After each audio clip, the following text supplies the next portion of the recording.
Bismillahirrahmanirrahim. Assalamualaikum warahmatullahi wabarakatuh.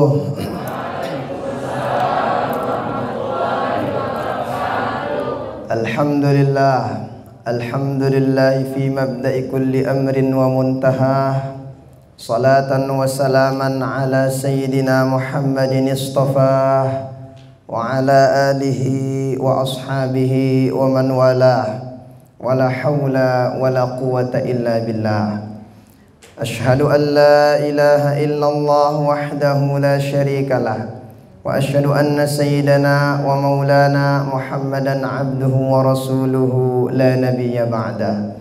Allahumma salli ala sayyidina Muhammadin ibn Abdillah al-qa'imi bihuquqillah ma daqat illa wa farrajaha Allah. Rabbi syrah li sadri wa yassir li amri wahlul 'uqdatam min lisani yafqahu qawli, amma ba'du. Yang sama-sama kita hormati, yang kita muliakan Ibu Direktur, segenap para dokter, segenap semua rekan-rekan perawat dan semua yang bertugas yang sempat hadir pada kesempatan siang hari ini, rahimani wa rahimakumullah, hafizakumullah. Kita bersyukur kepada Allah Ta'ala pada siang hari ini kita diberikan izin oleh Allah Ta'ala bareng-bareng untuk mengisi luang waktu kita dalam acara halal bihalal, silaturahim dan pengajian. Kita ketahui bersama sesungguhnya orang yang rajin ngaji itu sekalipun sebentar di majelis ilmu itu pahalanya gede banget, besar pahalanya. Bahkan kata baginda Rasul, ya Aba Dzarrin, wahai Abu Dzar, julusuka sa'atan fi majlisil ilmi khairul laka min qiraatil qur'ani kulli. Kata baginda Rasul, ente duduk sebentar di majelis ilmu itu lebih cakep, lebih hebat daripada ente khotam Quran satu gumpul Quran 30 juz. Kira-kira salah satu di antara kita ada nggak sekali duduk bisa khotam Quran? Nggak ada. Paling kulhu doang atau yang teh. Ini pun sekedi Allah itu tokol. Nah, duduk kita di majelis ilmu itu lebih cakep daripada baca Quran full. Nah, kemudian tuh dalam riwayat yang lain baginda Rasul menjelaskan sebagai motivasi kita, julusuka sa'atan fi majlisil ilmi, kata baginda Rasul kepada Ibnu Abbas, Abdullah bin Abbas, khairul laka min salati alfi rakaah, lebih hebat daripada salat 1000 rakaat. Kira-kira di antara kita 1000 rakaat tuh ada nggak yang sholat nih? Kita nih, mungkin ada, saya tahu ada gitu. Tapi saya rasa mungkin jarang. Kalau para ulama dulu satu kali sholat malamnya itu 300 rakaat satu malam. Itu para ulama dulu. Nah, kalau kita sekarang 1000, wah susah. Si 20 telu doang lelah kita minta imam. Taraweh milih imamnya, si imam mana? Tuh mana? Milihannya. Kenapa? Tanda ini imam si lambat-lambat. Apalagi sholat 1000 rakaat. Maka duduknya kita sekalipun sebentar di majelis taklim itu lebih hebat daripada sholat 1000 rakaat. Kenapa bisa begitu? Iya, kalau sholat 1000 rakaat yang diterima amal Allah Ta'ala yang khusyuknya saja. Tapi kalau menuntut ilmu, satu yang ngomong semua ngedengar, yang ngedengar dimanapun berada dapat pahala. Orang hadir majelis taklim itu pahalanya luar biasa. Bahkan hadir taklim itu menjadi penyebab orang insya Allah meninggalnya dalam keadaan husnul khotimah. Itu ada orang dia kerjaannya nauzubillahi min dzalik, dia tukang rentenir. Kalau bahasanya kita suka meranakan kepet.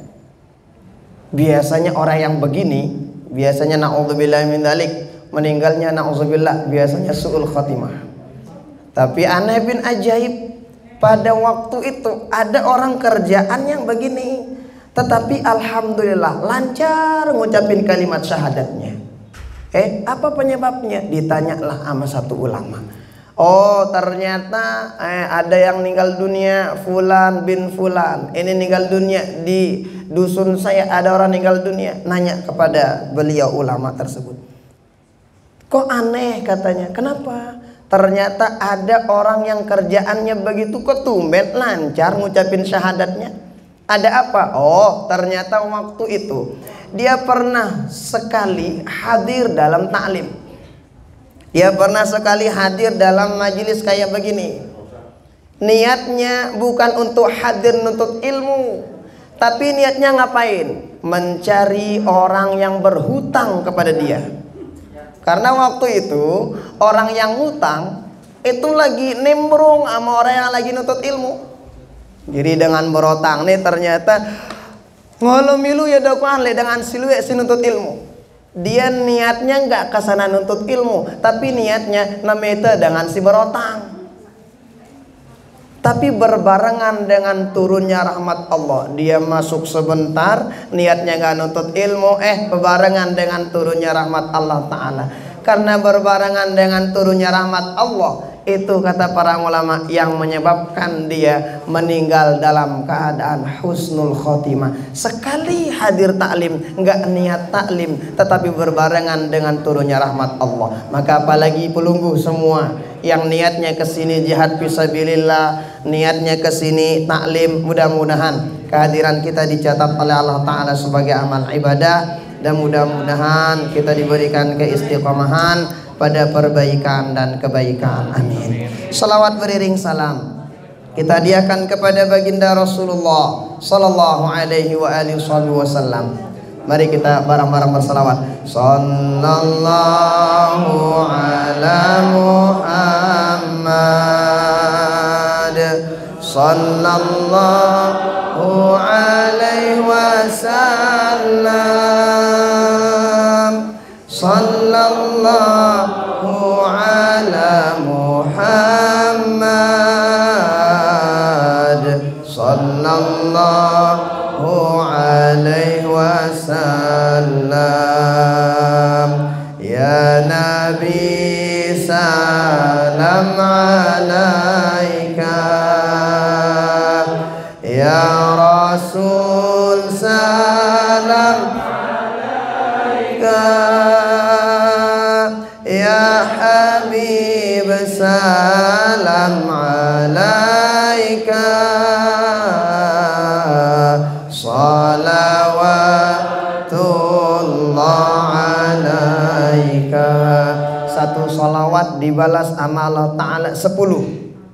Yang 10 salawat dari Allah Ta'ala, kata para ulama, yang satu aja yang dari Allah, itu seumur-umur kita nggak bakalan habis kebaikan dan pahalanya. Nah makanya kalau punya hajat banyakin salawat, pengen dapat syafaat banyakin salawat. Atau ada dalam riwayat tuh, siapa saja yang membaca salawat itu wajibat lahu syafaati, kata baginda Rasul, wajib mendapatkan syafaatku. Di akhirat kehidupan beda sama di dunia. Di akhirat nggak ada matahari. Sekarang matahari ada, masya Allah panas luar biasa. Di akhirat nggak ada matahari, cuman kayak begini rasanya. Di Mesir aja itu la haula wala quwata illa billah. Kalau musim panas, dia tahu tindo. Jadi buka atau kulkas, mana ya tindo? Baru enak. Padahal kipas tuh 24 jam. Itu matahari nggak tahu tuh jauh luar biasa. Apalagi nanti di negeri akhirat, dan tidak ada yang bisa menolong kita. Siapa yang berhak menolong kita? Pertolongan Allah dititip di orang-orang soleh, dititip sama baginda Rasul. Maka salah satu cara kita mengungkapkan kecintaan kita dan mendapatkan syafaat dari baginda Rasul, baca salawat. Salawat apapun yang kita baca, insya Allah sampai. Orang kalau baca salawat disampaikan kepada baginda Rasul oleh para malaikat, dan disebut nama kita oleh malaikat tersebut, sehingga kita diketahui bahwa ada orang yang lagi baca salawat. Dari sana baginda Rasul tahu bahwa kita yang baca salawat. Ada tuh salawat yang luar biasa, kita sering sampaikan. Salawat itu kata baginda Rasul dalam suatu riwayat dibaca 100 kali setiap hari setiap malam. Kira-kira 100 banyak apa sedikit?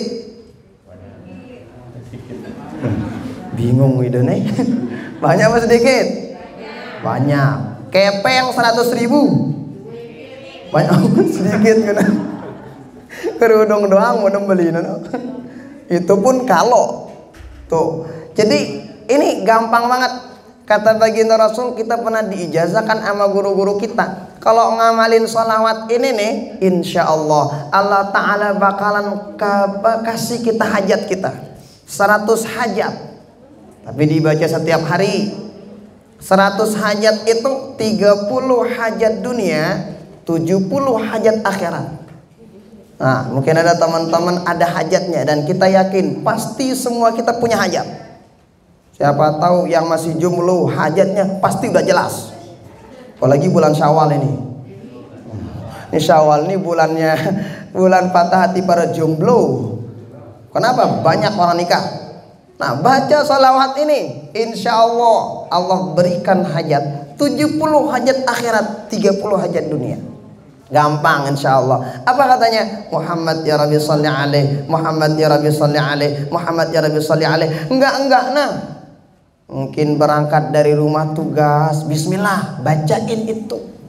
Kemudian ketika mungkin nulis apa gitu sambil nunggu pasir dan sebagainya, jalan, bacain itu 100 kali, itu sebentar insya Allah. Nah tuh kata baginda Rasul. Baginda Rasul ini negirang lekak, pasti benar, nggak suka bohong.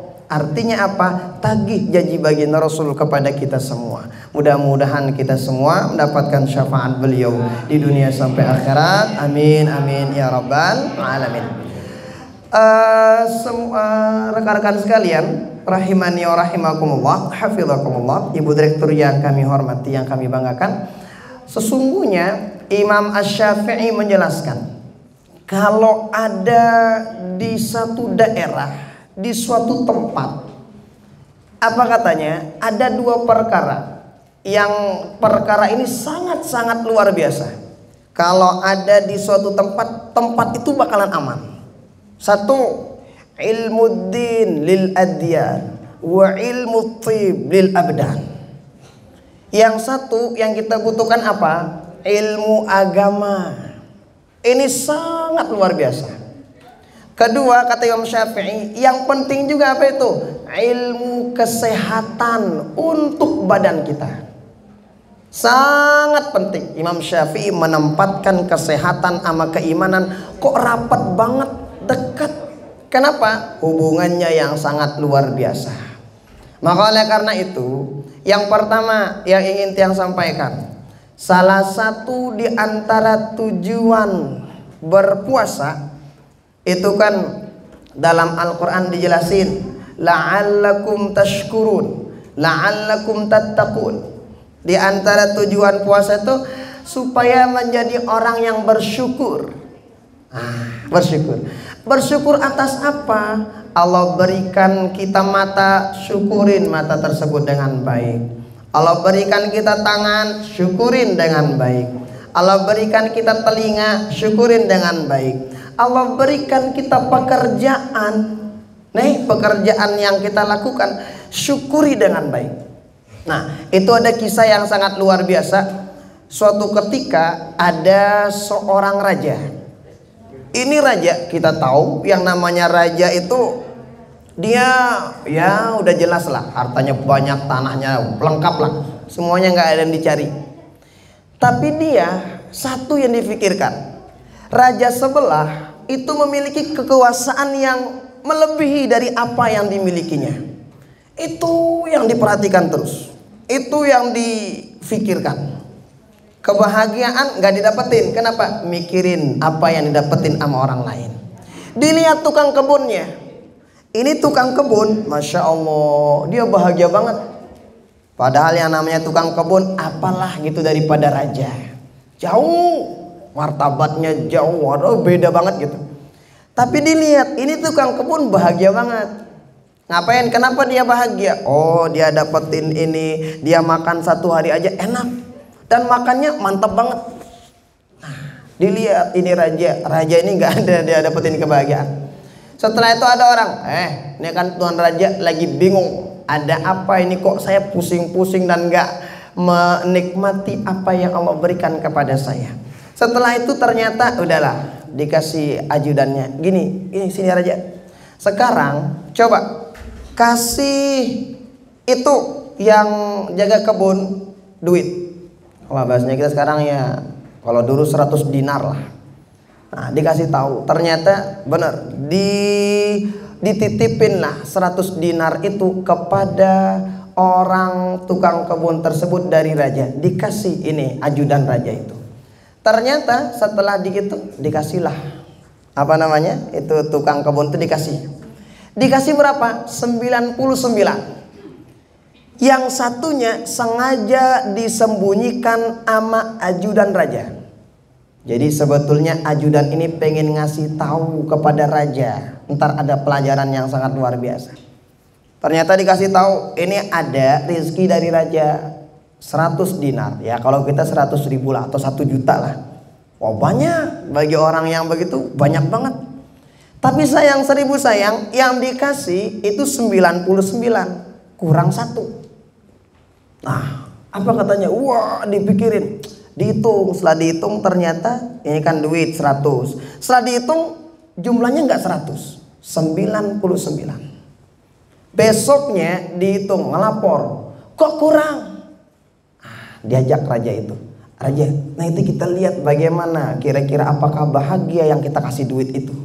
Kalau awalnya dia bahagia banget, tapi setelah ditahu kurangnya 1, yang banyak yang lebih itu 99 yang didapetin, tapi yang kurang 1. Nah itu dilihat ternyata, coba tuh raja kemarin dia makan roti kering enak, sekarang coba lihat dia makan roti kering tapi kok nggak enak banget rupanya. Ternyata apa maksudnya? Oh ternyata ini ajudannya pengen ngasih tahu bahwa sesungguhnya rizki yang kita dapetin itu sekalipun dia sedikit, kalau disyukurin bakalan terasa nikmatnya. Tapi kalau nggak disyukurin nggak dapet apa-apa. Lihat tuh orang yang dikasih duit 100.000 atau 100 dinar, kemarin makan roti kering aja, wow culuknya luar biasa. Dikasih duit 100 dinar kurang 1, yang lebih banyak yang didapetin 99.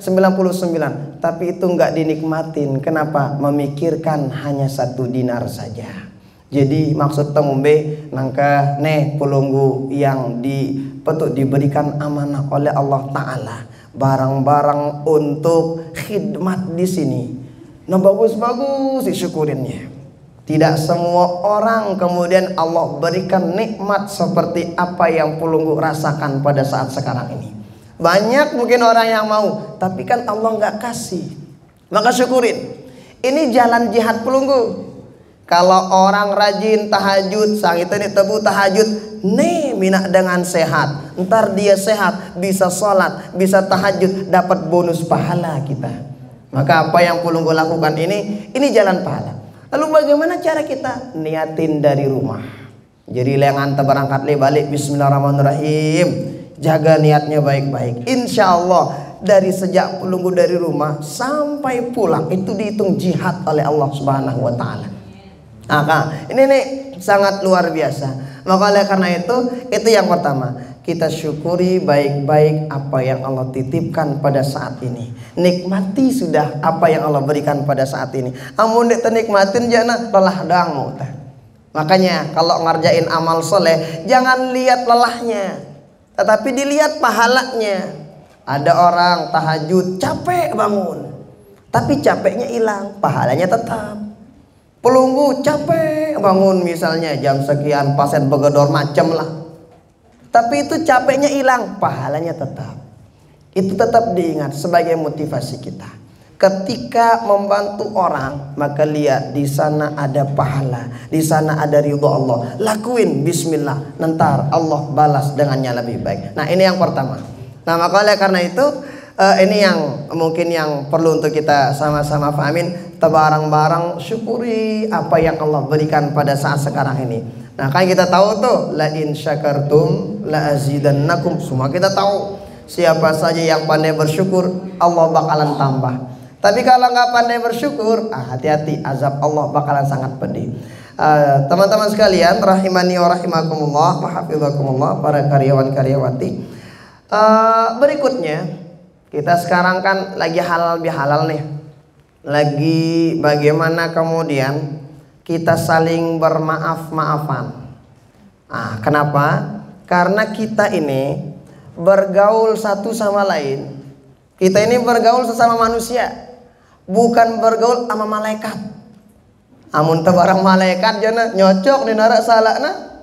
Tapi kalau kita pasti ada dosa salah kita. Nah, ketika kita tahu kita ini adalah gudangnya salah dan dosa, maka kita sebagai hamba Allah Subhanahu wa taala harus mestinya membuka hati kita lebar-lebar. Siapapun yang salah di antara kita, buka atenta agan nama afang baturta. Kita saling maaf-maafkan. Kita sering sampaikan, ada dalam satu riwayat baginda Rasul Sallallahu Alaihi Wasallam itu ketika itu baginda Nabi duduk bersama sahabat, duduk di masjid. Ketika duduk di masjid, ternyata kata baginda Rasul, "Woi sahabat, nagentama dokuan bakalan masuk dari pintu ini ahli surga yang bakalan masuk." Dilihat sama sahabat, ternyata yang masuk itu pakaiannya jamak-jamak. Pakaiannya nggak keren-keren amat. Kemudian mun bahasan tiang bentek-bentek sandal. Apa bahasa Indonesianya? Hah? Bukan pegang, kalau pegang-pegang begini.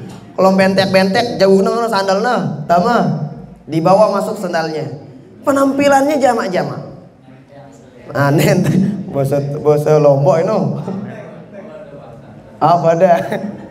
Berikutnya besoknya lagi dilihat bakalan datang sahabat yang bakalan masuk dari pintu ini, pintu masjid ini ahli surga kata baginda Rasul. Dilihat apa orang yang kemarin lagi yang masuk. Malik nenteng-nenteng sandal doang gawe nah, pakaiannya biasa. Hari ketiga dilihat sama baginda Rasul, bakalan masuk surga orang yang masuk lewat pintu masjid ini. Ya doang malak sama sahabat ini. 3 kali 3 hari berturut-turut yang masuk orang yang sama. Ingat kalau baginda Rasul bilang itu ahli surga, benar? Itu emang ahli surga. Den aja. Kalau kita nyebut diri ahli surga belum tentu. Apalagi nyebut batur belum tentu. Nah, setelah itu adalah sahabat yang penasaran. Penasarannya apa? Kira-kira amalan apa yang diamalkan sama sahabat ini? Kok bisa pakaiannya jamak-jamak disebut ahli surga sama baginda Rasul? Ternyata ada namanya Abdullah bin Amr bin As. Sengaja bertamu ke tempat sahabat tersebut. Ngapain bertamu? Dia pengen lihat, dia pengen tahu amalan apa yang dilakukan setiap malam, setiap waktu, sehingga dia disebut oleh baginda Rasul sebagai penduduk surga. Ternyata malam pertama dilihat tahajudnya kencang apa tidak. Ternyata tahajudnya biasa aja. Slow tahajud sebentar, setelah itu tidur lagi. Apa kata sahabat? Loh, sang duhana kana kencang mana? Dilihat salat duhanya biasa. Salat duhanya ternyata Masya Allah tabarakallah biasa, 4 rakaat Malik begoyang kan?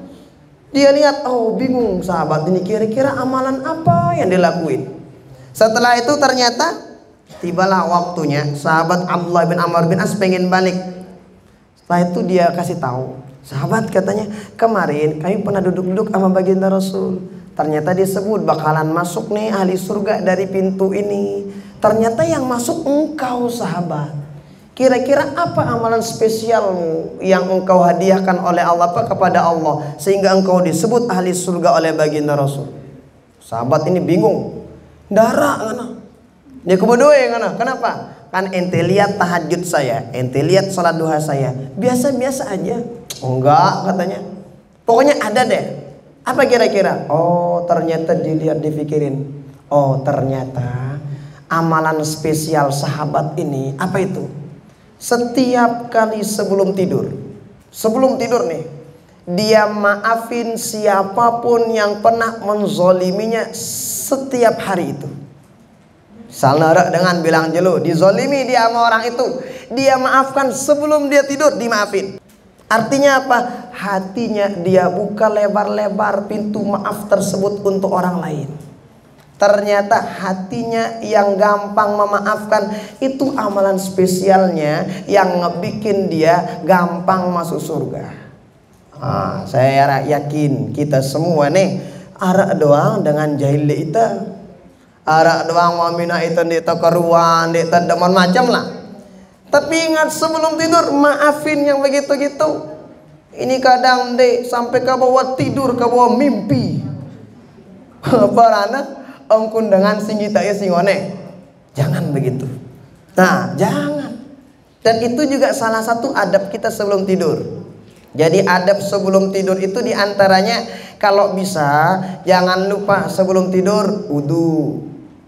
Ada orang gosok gigi jadi nawah ketinggalan, wudu jadi nawah sebelum tidur. Kenapa? Orang kalau tidur dalam keadaan berwudu, Allah Ta'ala kirimkan baginya malaikat. Dalam kitab Muraqibul Ubudiyah dijelasin, orang yang tidur dalam keadaan berwudu, Allah kirimkan baginya malaikat. Ngapain tuh malaikat? Beristighfar kepada orang yang tidur sampai dia bangun. Jadi itu tindo malaikat ngistighfarang itu. Kapan? Sebelumnya wudu dulu sebelum tidur. Nah, jangan lupa wudu sebelum tidur. Misalnya umpeta, wah itu wudu. Tapi suami kita berhajat, godet-godet nih itu. Tekenek ke ya. Kita apain? Nah, dendek aku wudu sini. Jangan bilang gitu. Awek gimana malah kena ngapong itu. Nu pahala beli. Ya, yang penting awalnya udah wudu.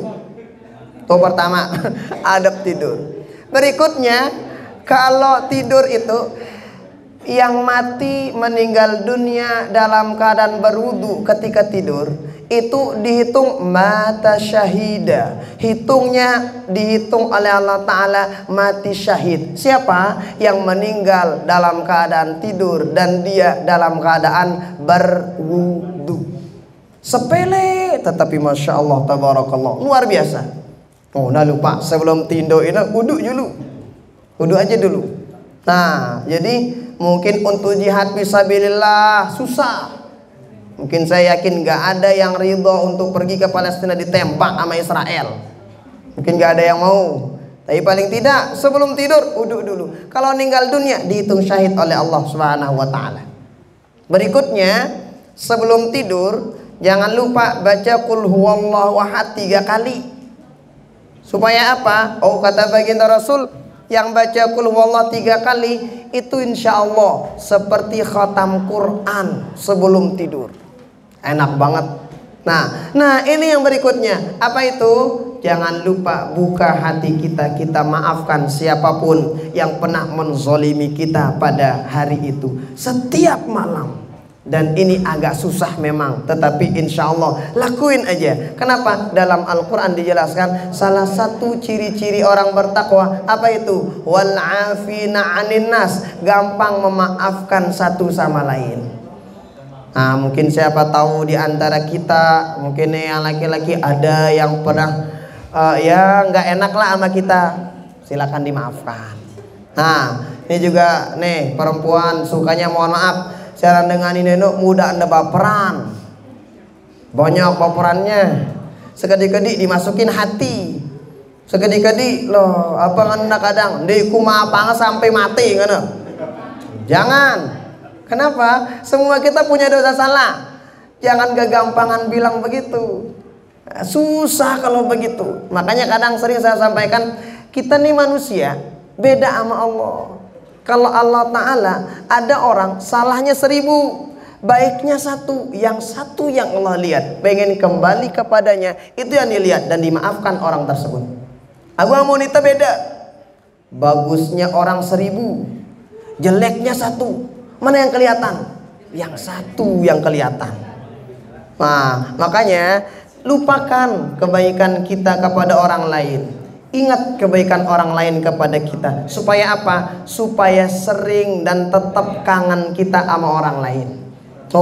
Kemudian lupain juga. Apa yang kita lupain? Yang kita lupain amal soleh yang udah kita buat. Lupain. Yang kita lupain apa? Kejelekan orang kepada kita. Ya Dedek ingat ya sih.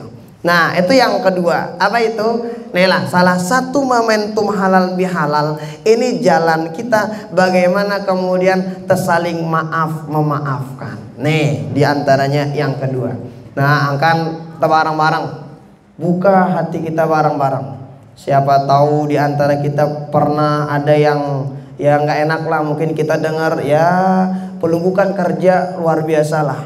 Kadang ketika ngomong tuh mungkin ada yang pelih-pelih orang kata muni sekedi mapang batur. Mungkin ikannya kena lelah ampun muni semprak nih itu kan.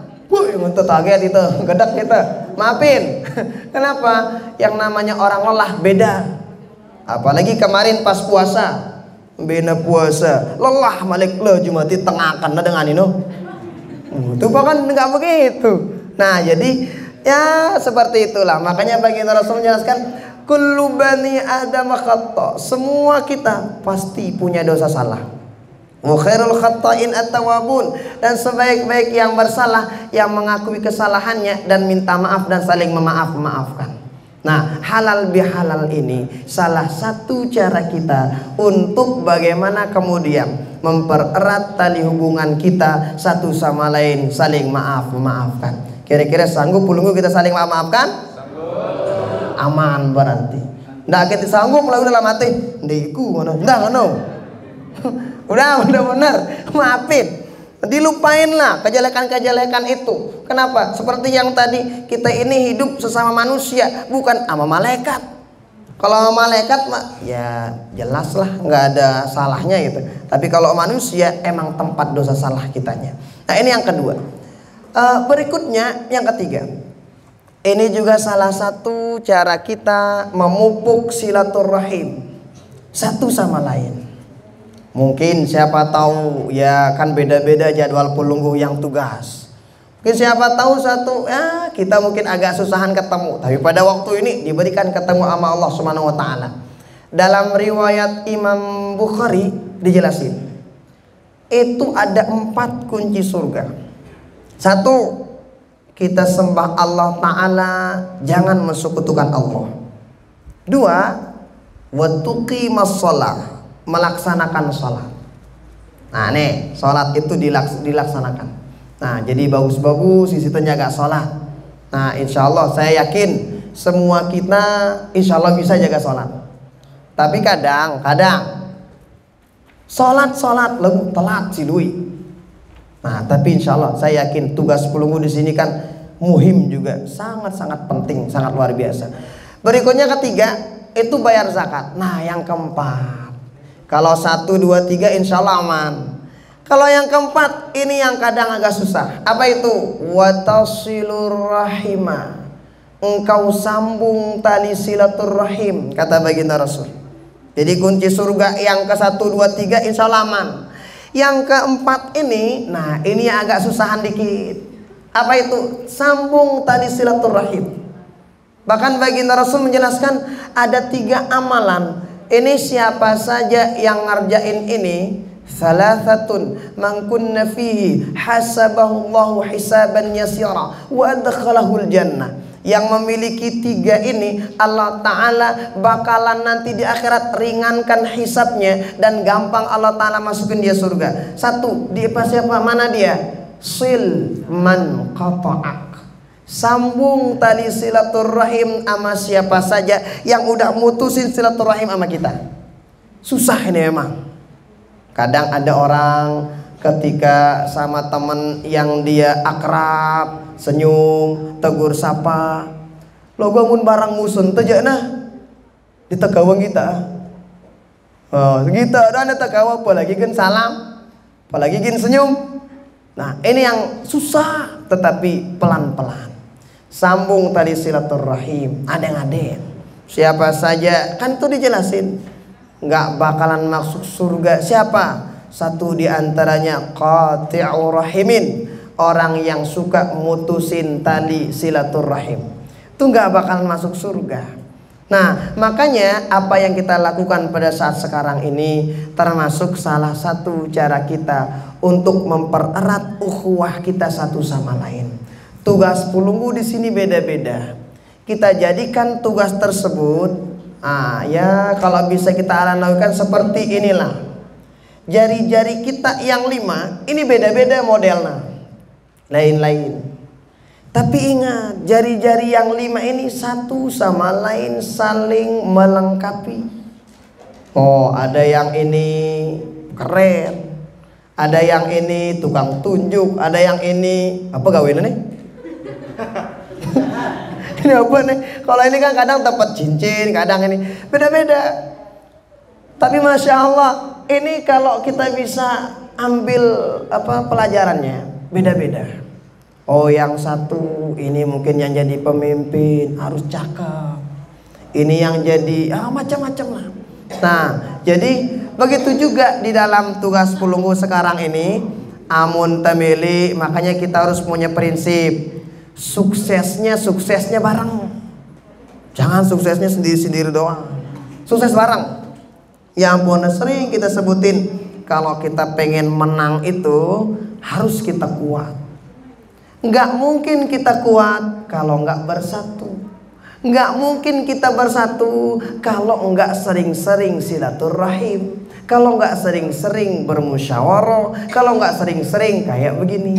Maka oleh karena itu, masya Allah tabarakallah, apa yang kita lakukan pada saat sekarang ini adalah salah satu di antara perkara-perkara yang dianjurkan oleh agama, dan salah satu jalan kita untuk bagaimana kemudian merekatkan kembali ukhuwah kita sesama kita semua. Mudah-mudahan ada berkah manfaatnya untuk kita semua.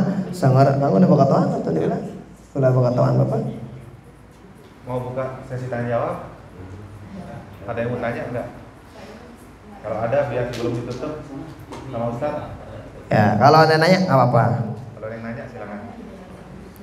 Silakan, dipersilakan. Ada? Yang awal biasanya. Oke, silakan. Tafadhali. Banyak. Assalamualaikum warahmatullahi wabarakatuh. Waalaikumsalam. Saudara di sekitar saya ini banyak yang statusnya single, banyak di sekitar saya.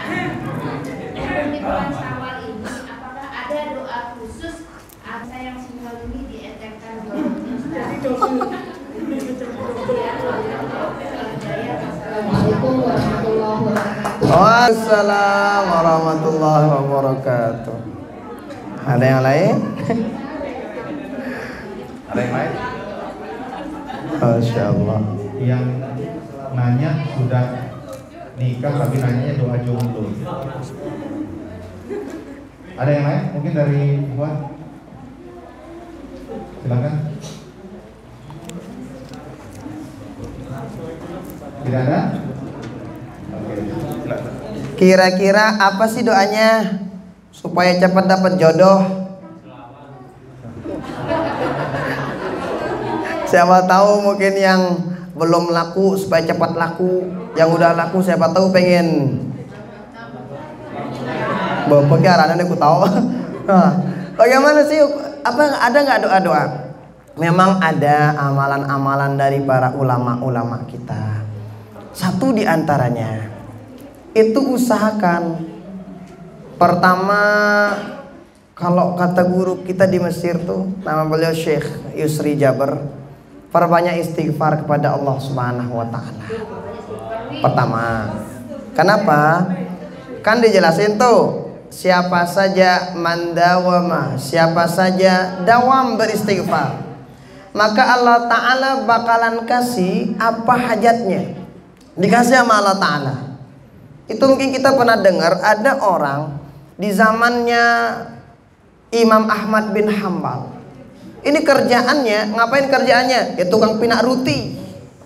Setelah itu Imam Ahmad bin Hambal dari kejauhan, lagi dalam keadaan sakit, mohon maaf. Malam-malam kok tiba-tiba ada hajat pengen ke Baghdad. Pada saat itu jauh Baghdad dari desa beliau. Dalam keadaan sakit, kok tiba-tiba ada angan arak melena lalu ke Baghdad. Beliau bingung juga.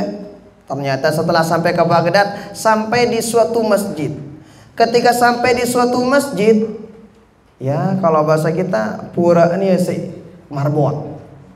Diusir sama marbotnya. Kenapa? Udah mau nutup masjidnya. Keluarlah dari masjid. Setelah keluar dari masjid, lagi di emperan masjid beliau duduk.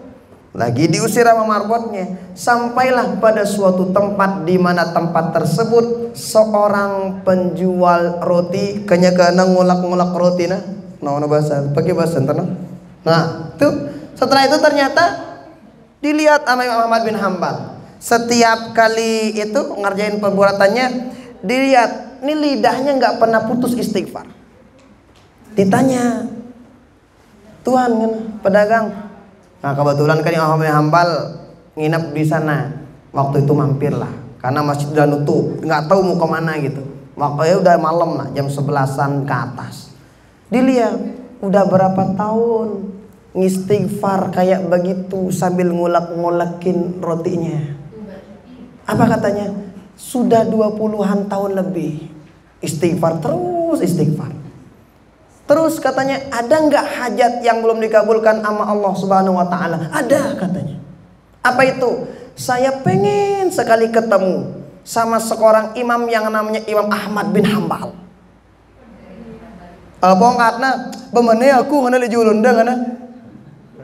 Ternyata apa? Ternyata apa kata Imam Ahmad bin Hambal? Ternyata benar janji baginda Rasul. Siapa saja yang gemar istighfar, Allah Ta'ala bakal sampaikan hajatnya, diberikan kemudian rizki yang tidak disangka-sangka. Sida istighfar udah 20 tahun lebih, hajat sida satu diantaranya yang belum diijabah. Apa itu? Mau bertemu sama Imam Ahmad bin Hambal. Meneyaku Imam Ahmad bin Hambal. Kata Imam Ahmad bin Hambal, ternyata ya ambukku melet gatigan anang Baghdad. Padahal saya dalam keadaan sakit. Wah, tapi saya usahakan untuk sampai ke Baghdad. Ternyata Allah pengen mengabulkan hajat pelunggu yang gemar istighfar. Ini seki. 2. Amalang sholawat singone. 3. Dende lupa kalau bisa setiap hari sedekah. Ya mungkin caranya buatin diri di rumah itu kayak celengan, masukin setiap hari 500. Bilang jelo lagu. Setiap kali masukin niatin apa hajatnya, niatin. Ntar kalau udah banyak serahin ke masjid, serahin ke anak yatim. Jangan kalau udah banyak darat kanu beli terasi sebia, ya ulik debare. Itu bukan sedekah, lagu ida nabung arani no. Tuh, itu niatin.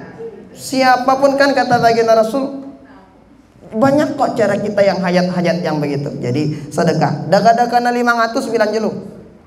Tapi tempat harganya bilang jelu ini tempatnya. Setiap hari niatin. Mungkin yang belum punya anak, mohon maaf, udah nikah misalnya belum punya anak, niatin. Saya ada punya temen tuh, dia diponis sama dokter. Dan ini benar. Teman saya Mahat waktu itu. Dia diponis sama dokter, lah ini di janinnya ada penyakit nih, susah dapat yang anak, mana-mana si dokter. Tapi dia yakin ini teman saya. Ada 2 anak laki perempuan teman saya Mahat. Setelah itu ternyata benar, dia punya mukena. Mukena ini mahal dan dia sangat cinta sama mukenanya. Sedekahin ali batur. Bener, setelah itu nengke wa 4 anak. Mama doang Malik. 4 anak nangka luwe wah gen nganu angkeran da mayatna jam 4 anak. Oh, padahal diponis sama dokter nggak lama dari itu ternyata Allah kabali hajatnya, berikan hajatnya. Kenapa? Rajin sedekah. Tuh, dan banyak lagi yang lain. Jadi intinya kalau lagi mohon maaf ya, yang masih belum ketemu jodohnya, jangan sibukin yang macam-macam. Sibukin perbaiki diri aja. Yakinlah Allah lagi mempersiapkan untuk kita yang terbaik. Kalau pengen mendapatkan kayak baginda Rasul sallallahu alaihi wasallam, jadikan diri kita dulu seperti Siti Khadijah. Nah, kalau pengen mendapatkan sekeren Siti Khadijah, jadikan diri kita seperti baginda Rasul dulu. Kadang-kadang melet ya mau merek Sayyidah Khadijah, Siti Khadijah. Lagu ya kelakuan nomor Abu Jahal. Susah. Nah, jadi sibukin perbaiki diri aja dulu. Ntar Allah bakalan temukan dengan yang insya Allah yang terbaik lah. Nah, ada lagi amalan yang lain. Ada jemaah aning Bali jauh manuk putih. Ya, insya Allah. Udah ya. Udah insya Allah ya. Udah habis ya. Jazakumullah khairul jaza atas perhatian kita semua. Ada? Tafadhali. Waalaikumsalam. Hera, pakai mic. Bisa?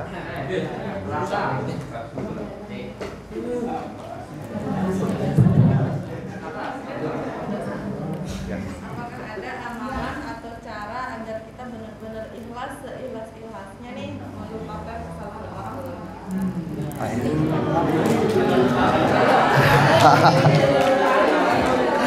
Ada nggak amalan atau cara-cara supaya kita benar-benar ikhlas melupakan kesalahan orang kepada kita? Nah, memang yang namanya, mohon maaf ya, yang namanya manusia memang dimaafin tapi nggak dilupain. Maafang dengan lagu masih dapat angan. Itu apa? Oh, dalam kitab Al-Adhkar Imam Dhunun Al-Masri menjelaskan ada 3 tanda ikhlas itu. Jadi kita pengen ikhlas maafin orang nih, 3 ini kita lihat sama diri kita. Yang pertama, istiwa'ul madhi wa dhammi 'anil 'ammah. Yang pertama itu kita lihat sama nggak kita memperlakukan orang yang demen atau nggak demen sama kita. Kadang ada orang nih yang demen aja, oh bagus, mudah demen jana dan kulu, itu belum ikhlas. Nah, kedua, nisyanul amal fil amal. Jangan ingat-ingat kebaikan-kebaikan yang udah kita lakuin. Jangan ingat-ingat dosa salah yang udah dilakuin sama orang. Sebetulnya kalau kita pikir bagus-bagus ya, apa ya, seperti yang tadi, kita ini juga kan tempat dosa salah. Seandainya kita berbuat dosa salah, nggak dimaafin sama orang, coba ngumbe dapangan ta. Dia namanya kita ketemu nggak enak, minta tolong apalagi susah. Makanya ya seperti yang tadi, ternyata amalan sahabat sebelum tidur ino ya mudah-mudah sekat, iya kan? Ngampunin orang itu mudah-mudah susah.